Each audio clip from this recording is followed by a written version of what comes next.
तो उस तरह का चिंतन तो वहाँ नहीं हुआ। एक कहीं एजुकेशन को लेकर समाज क्या करेगा क्या नहीं करेगा इस बात को लेकर ही कोई चिंतन नहीं हुआ। इस तरह के प्रोग्राम में पॉलिटिकल लोगों की जगह, पॉलिटिकल एजेंडा मुझे नजर आया वहाँ, लेकिन समाज को इससे कोई बहुत ज्यादा लाभ होने वाला है या होगा, इसमें मुझे बहुत बड़े बड़े संदेह है। जब आपका समाज ही किसी मामलों में अगर पीछे है, एजुकेशन में पीछे है और बहुत सारी चीजों में पीछे, तो आप राजनीति में कहाँ आगे बढ़ सकते हो। 3 लोगों का भाषण मुझे अच्छा लगा। अगर समाज को लेकर कोई आदमी बोला है तो पूर्व विधायक अर्जुन सिंह, तो मुझे उन सारे वक्ताओं में सबसे बेहतरीन अगर किसी का कोई वो भाषण लगा, गुज्जर बिरादरी में पहले हिंदू मुस्लिम का कोई भेद नहीं था। अगर कहीं इतना स्टेक था उसके आधे तो आपने मुसलमान में डाल दिए। बड़े लोगों को भारत की राजधानी नहीं पता होगी कहाँ है। तो तलवार के डर से धर्म नहीं बदलेगा, बदला जाता तो हो सकता है 1-8% कोई किसी दबाव में बन गया हो। अब राजपूतों का भी हुआ है कि राजपूत खुद तलवारबाज लोग हैं, लड़ने वाली कौम थी। लेकिन मोटे तौर पे मैं आपके सवाल का जवाब में बता दूं कि कम से कम तलवार के दम पर इतना बड़ा धर्म नहीं हो सकता। जाट समाज का नाम कई लोगों ने वहाँ पे लिया कि जाट समाज इस तरह आगे बढ़ गया, जाट समाज इस तरह आगे बढ़ गया। जाटों को उल्टा है। इकरा सन ने एक बात कही कि यहाँ महिलाओं की कमी है और मैं अकेली महिला नजर आ रही हूँ। इसी सरकार की कैबिनेट में गुज्जर का प्रतिनिधित्व नहीं है।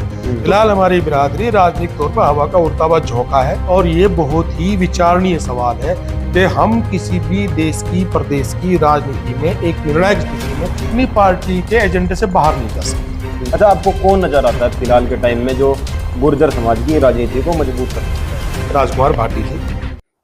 दोस्तों नमस्कार, मैं अनिरुद्ध चौहान, स्वागत आप सभी का गांव गुहान में।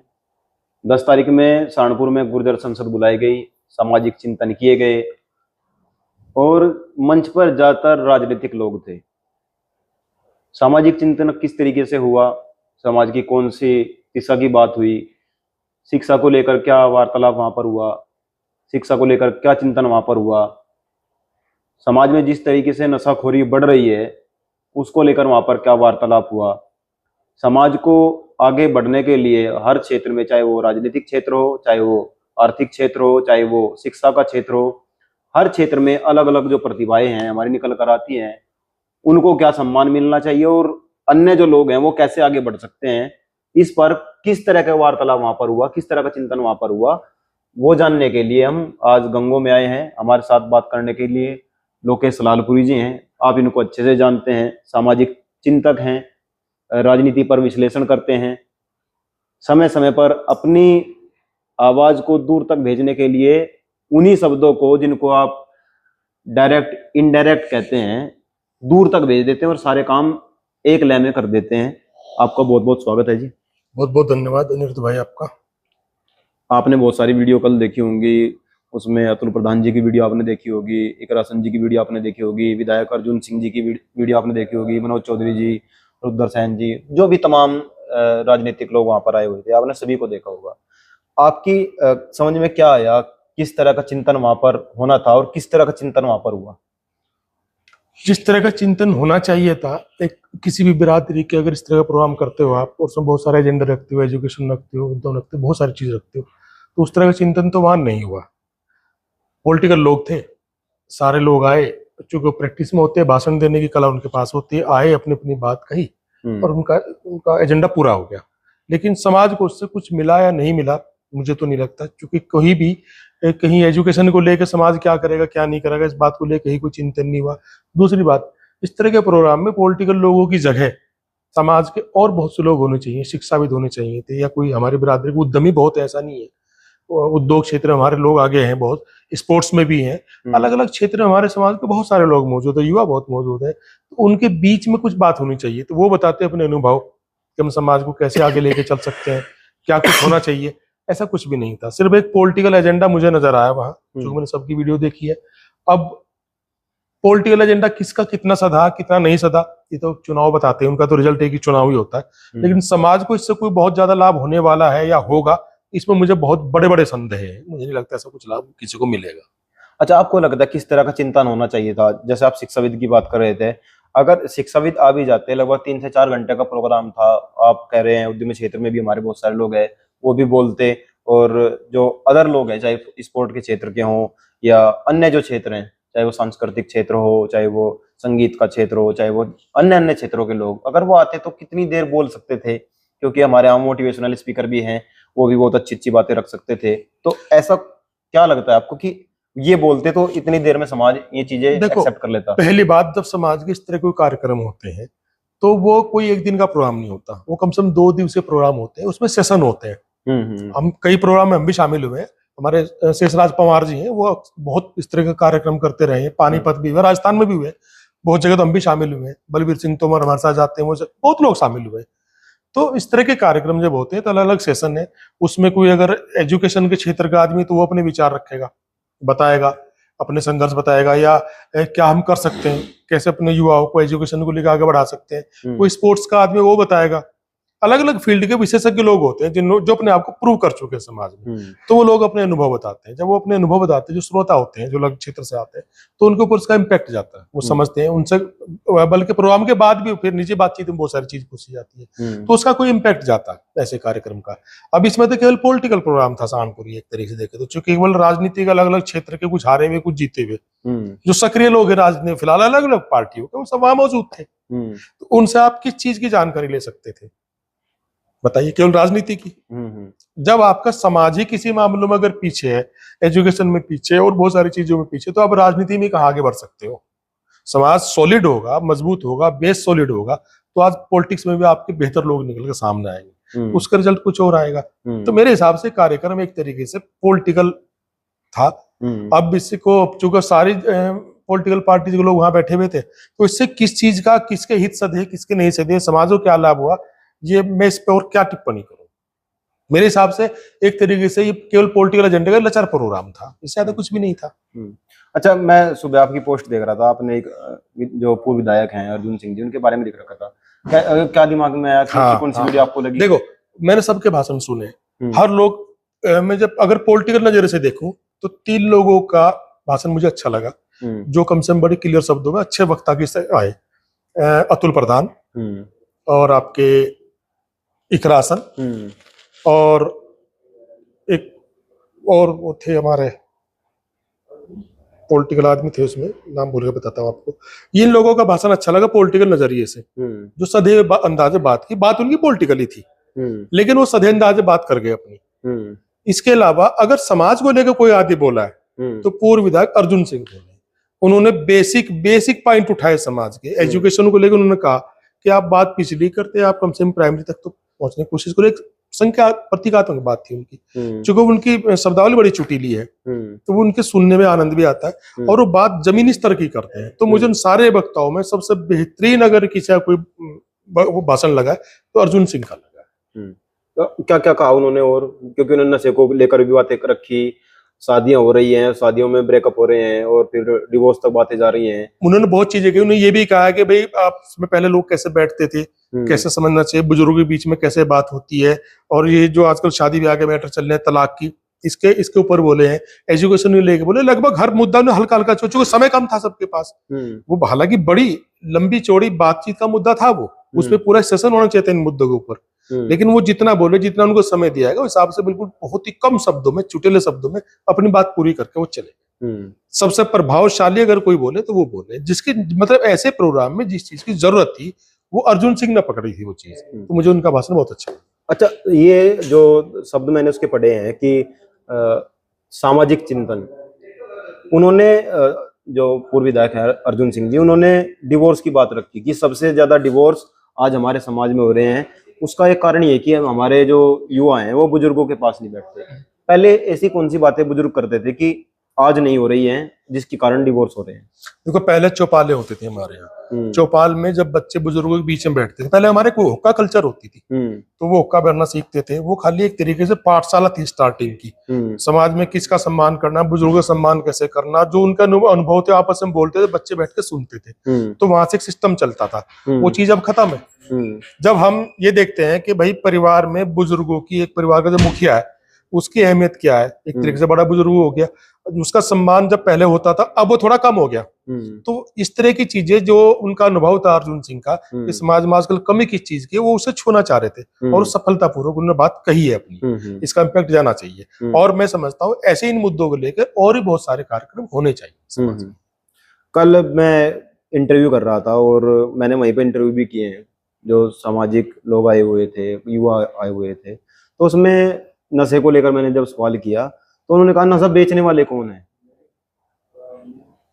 आपको क्या लगता है कौन है नशे बेचने वाले? क्योंकि अगर ताकत की बात देखें तो यहाँ बहुत सारे हमारे विधायक हैं समाज के, और ऐसे कौन लोग हैं जो नशा भी बेच रहे हैं, उनको कहीं ना कहीं शरण भी प्राप्त है? देखो, जब कोई प्रशासन, कोई शासन, प्रशासन, सरकार किसी चीज को चाहती है तो कर लेती है, खासतौर पर कानून व्यवस्था के मामले। नशा कानून व्यवस्था की इसमें ही आता है। सामाजिक बुराई अगर कोई चीज उपलब्ध नहीं होगी तो कोई नशा कर नहीं पाएगा। और ऐसे बहुत सारे उदाहरण है।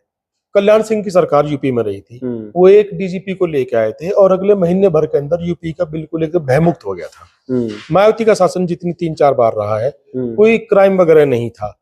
अब योगी जी को हालांकि बोलते हैं, हम यूपी की बात करते हैं, सब बोलते हैं कि भाई कि बहुत शांति है, क्राइम जीरो है, फलाना है, ये है, वो है, ठीक है, होगा, लेकिन नशा तो खुलेआम बिक रहा है। तो अगर योगी जी सरकार चाहे तो आपको लगता है कि नशा बिक पाएगा? और ये नशा एक तरीके से सबसे खतरनाक सामाजिक बुराई बन चुकी है। और ये पूरे खाली यूपी की बात नहीं है, ये हरियाणा, पंजाब, पूरे उत्तर भारत की बड़ी खतरनाक सच्चाई है। अब ये कहाँ से आ रहा है, क्यों आ रहा है, ये तो एक बड़े शोध का और बड़े विचार का विषय है फिलहाल। लेकिन नशे को लेकर के जब तक हमारा समाज और हमारी सरकार, विशेष तौर पे मुख्य चीज सरकार की है। अब सरकार पे दबाव कौन बनाएगा?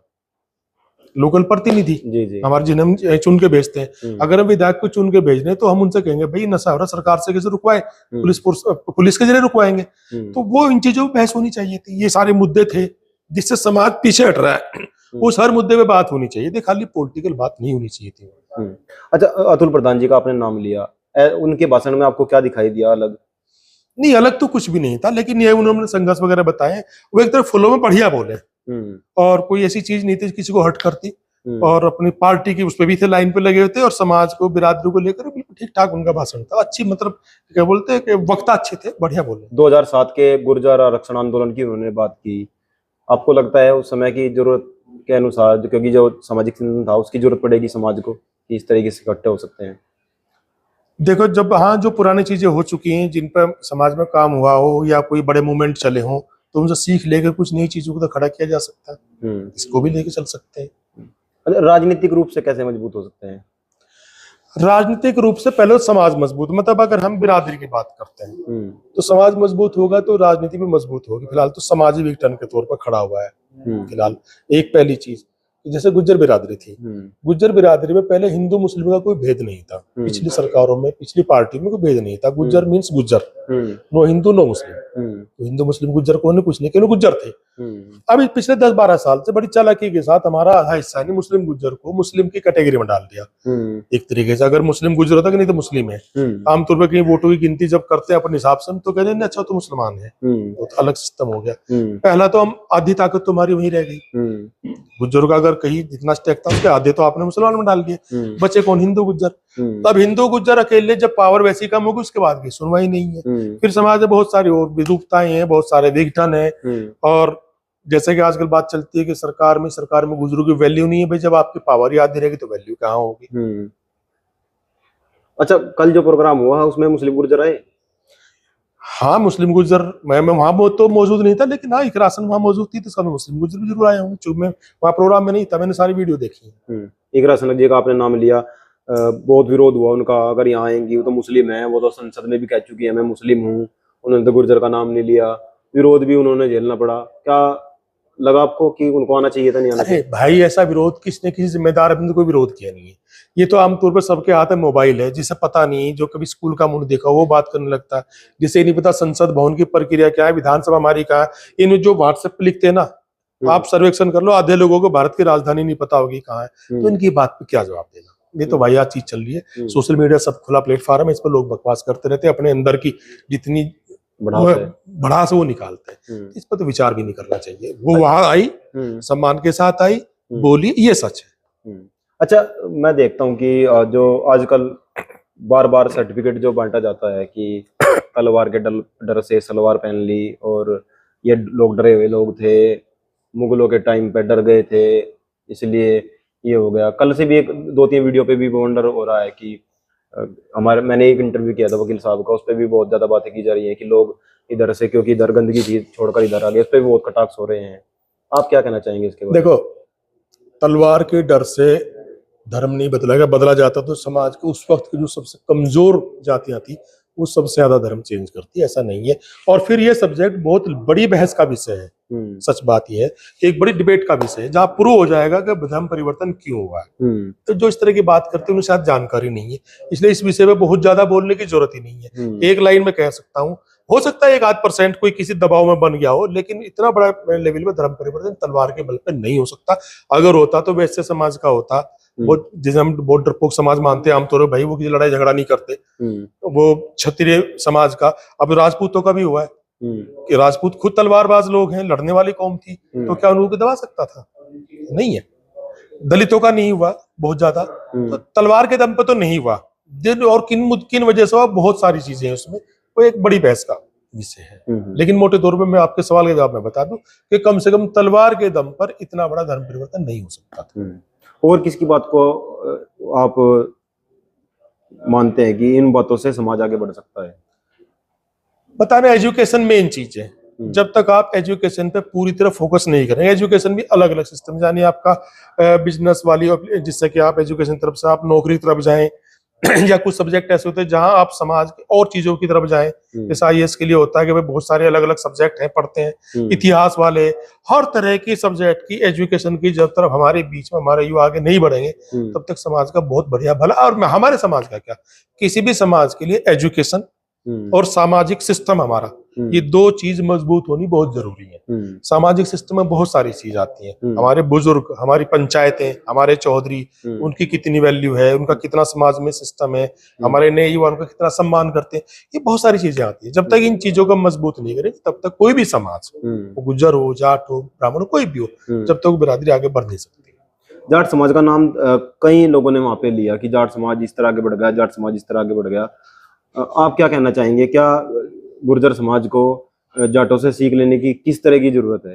देखो, एक फर्क है। हमारे बलबीर सिंह तोमर बार बार कहते हैं, चूंकि उनका बड़ा गहन अनुभव है इस चीज को लेकर, बलबीर सिंह तोमर जी का, तो वो कई बार कहते हैं, उनकी बात बिल्कुल सही है, सटीक है। मैं हमेशा उनकी बात को मानता हूँ कि क्या है, हमारे यहाँ गुजरों में क्या है, जितनी हमारी सामाजिक संगठन है, पंचायतें हमारी, उन सबको कोई ना कोई पॉलिटिशियन होल्ड करता है। जाटों में उल्टा है, वहां वो पंचायतें वहां के पॉलिटिशियन को होल्ड करती हैं। अगर ऐसा कोई सम्मेलन जाटों में होगा तो वो जो उनके लीडर है ना, जो पॉलिटिकल लीडर है, वो आपको सबसे पीछे बैठे दिखाई देंगे। वहां पंचायत के बिरादरी के चौधरी बैठे दिखाई देंगे आपको, वहां उनका होल्ड होगा।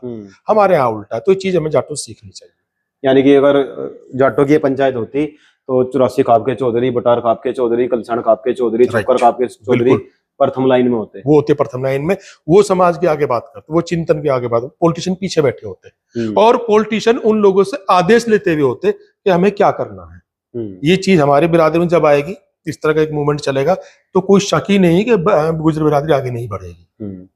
अच्छा, मैं देख रहा था कि एक रासन ने एक बात कही कि यहाँ महिलाओं की कमी है, और मैं अकेली महिला नजर आ रही हूँ, क्योंकि जो लोग सुनने के लिए आए हुए थे उनमें भी महिलाएं नहीं थी।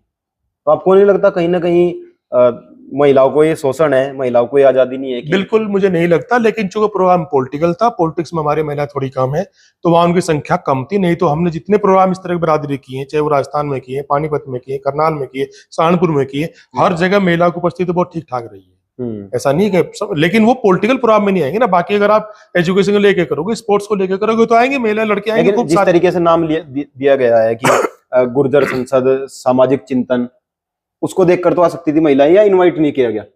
अब ये तो आयोजक बता सकते हैं, इस बारे में कुछ नहीं कह सकता कि उन्होंने इनवाइट किया कि नहीं किया। तो आयोजकों की जिम्मेदारी थी कि महिलाओं की उपस्थिति वहां होनी चाहिए थी। अब या तो उन्होंने इनवाइट नहीं किया, या जो महिलाएं थी उनको वहां प्रोग्राम में कोई दिलचस्पी नहीं रही होगी। ये तो मेरा इस पर जवाब नहीं दे सकता मैं। ये आयोजकों के बीच का मैटर है, महिलाओं को बुलाया गया कि नहीं बुलाया गया। अच्छा, एक अभी गुर्जर संसद हुई, जाटों की भी एक जाट संसद हुई, और इससे पहले लगभग दिसंबर में, हर नवंबर दिसंबर कार्यक्रम होता है गुर्जरों का ही फरीदाबाद में। तो उस प्रोग्राम में और इस प्रोग्राम में आपको क्या नजर आता है कि इस तरह के प्रोग्राम होने चाहिए, या इस तरह के, या गुर्जर समाज में जो प्रोग्राम आप बता रहे हैं, आप करवा रहे हैं, इस तरह के प्रोग्राम होने चाहिए? वो जो फरीदाबाद में कुंभ क्या बोलते हैं उसे, वो मैं उसका भी किसी प्रोग्राम में उसमें कभी गया नहीं, तो उनकी क्या है मुझे इसके बारे में बहुत ज्यादा जानकारी नहीं है।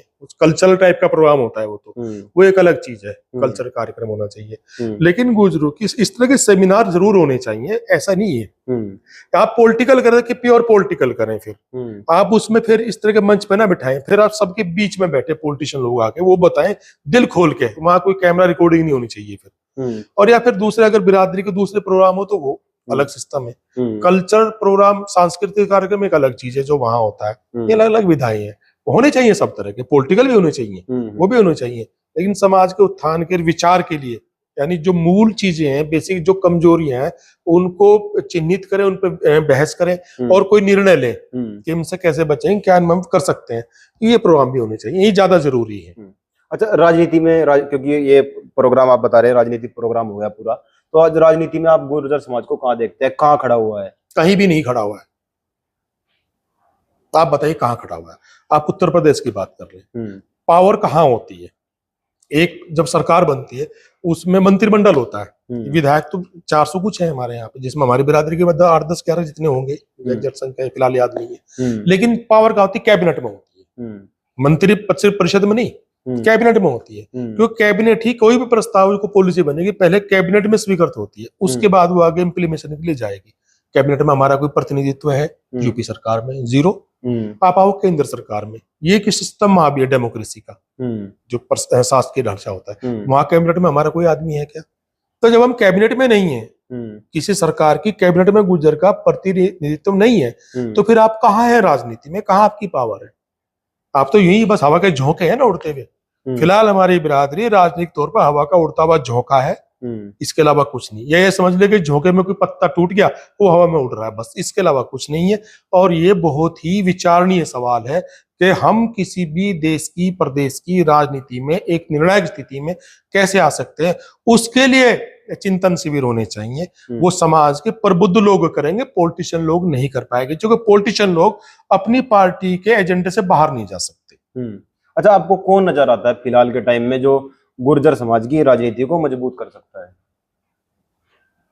आप देश के बारे में कह रहे हैं, प्रदेश के बारे में कह रहे हैं? पहले उत्तर प्रदेश की बात देखिए, जैसे राजस्थान में हमारे सचिन पायलट है, वो इस स्थिति में है, वो कर पाएंगे कि नहीं कर पाएंगे मुझे नहीं पता, लेकिन इस स्थिति में कम से कम, चूंकि उनके पीछे गुर्जरों का काफी समर्थन है। और फिलहाल आप यहाँ बसपा में फिलहाल मुझे कोई नजर नहीं आता, यूपी में कांग्रेस में कोई और नजर नहीं आता, भाजपा में हमारे पास विधायक सांसद तो है, लेकिन इस तरह कोई लीडर नजर नहीं आता। समाजवादी पार्टी जो कि सत्ता से बाहर है, लेकिन वहां एक आदमी उभरा जरूर है अभी, राजकुमार भाटी जी, और भविष्य में उनसे उम्मीद की जा सकती है, चूंकि वो, मैं इन पर अलग से नजर क्यों बनाए हुए हूँ, वो आदमी साहित्यिक अभिरुचि का आदमी है, बहुत ज्यादा पढ़ा लिखा है, उसकी तार्किक योग्यता, मतलब तर्क का आधार बात करने की योग्यता जबरदस्त है, और ढकोसलेबाजी और प्रोपगंडा से दूर वाला आदमी, इन चीजों नफरत ही करता है वो आदमी। इस तरह की जो एक समाज में फिलहाल बहुत सारी चीजें गड़बड़ है, वो इन चीजों पर स्पष्ट लिखता, बोलता, कहता है बगैर विरोध से डरे हुए।